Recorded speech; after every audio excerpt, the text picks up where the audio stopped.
Monsieur le ministre, cher Arnaud, Madame la ministre, cher Michel Delaunay, Monsieur le vice-président, cher Bruno Bonnell, chère Catherine Simon, Monsieur Vincent Schramm, co-organisateur du salon.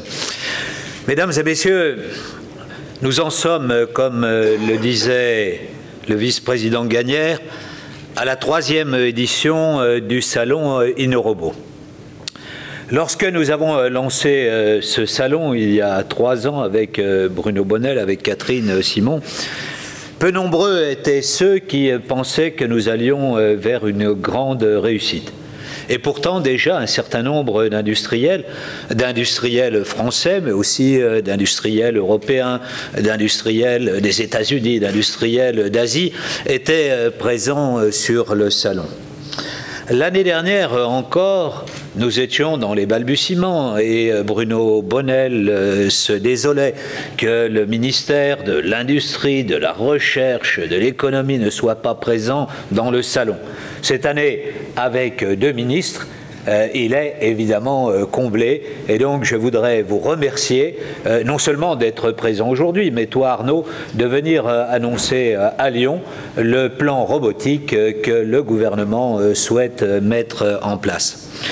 Avec Bruno Bonnell, nous avons une longue amitié qui s'est forgée dans un temps qui, pour moi, est essentiel parce que, d'une certaine manière, il a déterminé mon rapport à l'économie. J'avais été élu dans cette ville, maire d'un arrondissement qui avait subi beaucoup la crise industrielle.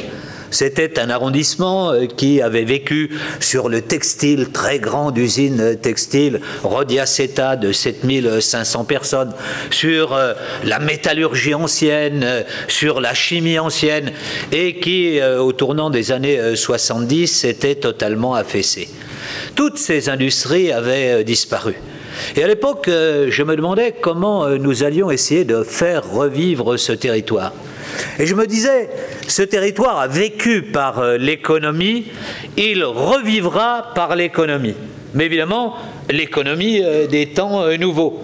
Et à l'époque, l'économie des temps nouveaux, c'était le jeu vidéo avec Bruno Bonnell, c'était le logiciel avec Jean-Michel Aulas, et nous avons effectivement fait revivre ce territoire.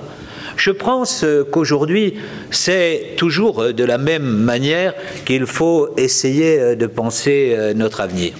La crise que nous vivons est très largement une crise de transition. Pour citer quelqu'un qui ne te déplaira pas, j'espère, Arnaud, Antonio Gramsci, il disait « La crise, c'est quand le vieux se meurt et que le jeune peine à naître ». Eh bien, je crois que c'est un peu cela. On voit bien qu'il y a un monde qui est en train de s'en aller, puis un autre qui est en train d'apparaître. Non pas, d'ailleurs, qu'il y ait contradiction et que les industries anciennes ne puissent être revisitées, mais elles peuvent l'être si, effectivement, on emploie les nouvelles technologies. Et on voit, par exemple, ce que la robotique peut apporter aujourd'hui à des industries anciennes. Avec Monsieur le Préfet, nous avons essayé, il y a quelques mois, de sauver une usine qui était l'usine Bosch et qui, à un moment donné, devait s'affaisser. Nous sommes allés la visiter. On a vu comment le premier geste de ceux qui avaient repris, qui essayaient de transformer cette usine, était l'installation de la robotique, sa modernisation profonde. Et je crois que l'ensemble de nos industries peuvent être revisitées avec l'usage des technologies robotiques au sein de l'industrie. Alors ensuite, évidemment, il faut se tourner totalement sur les technologies nouvelles. Comme l'a dit le vice-président Gagnère, nous essayons de le faire dans la région Rhône-Alpes et dans l'agglomération.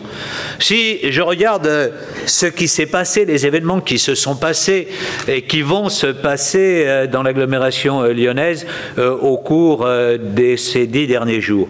La semaine dernière, nous inaugurions Lyon City Design qui faisait écho à la Biennale du Design de Saint-Étienne. Fantastique démonstration la Biennale de Saint-Étienne et la résonance que nous faisions sur Lyon, de la capacité de création, de la capacité d'innovation, une innovation esthétique, mais une innovation évidemment d'usage. Aujourd'hui, nous inaugurons InnoRobot et à la fin de la semaine, nous allons accueillir Biovision, biennale qui, tous les 2 ans, accueille les plus grands noms des sciences du vivant. Nous aurons 4 prix Nobel qui seront présents à Lyon.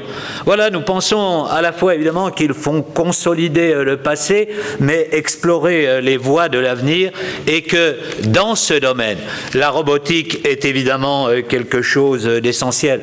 Nous avons fait le tour des stands, nous avons vu les différents usages du robot et nous voyons que dans tous les domaines, la robotique apportera une dimension nouvelle que peut-être elle va être à l'avenir, ce qu'a été la révolution Internet par le passé.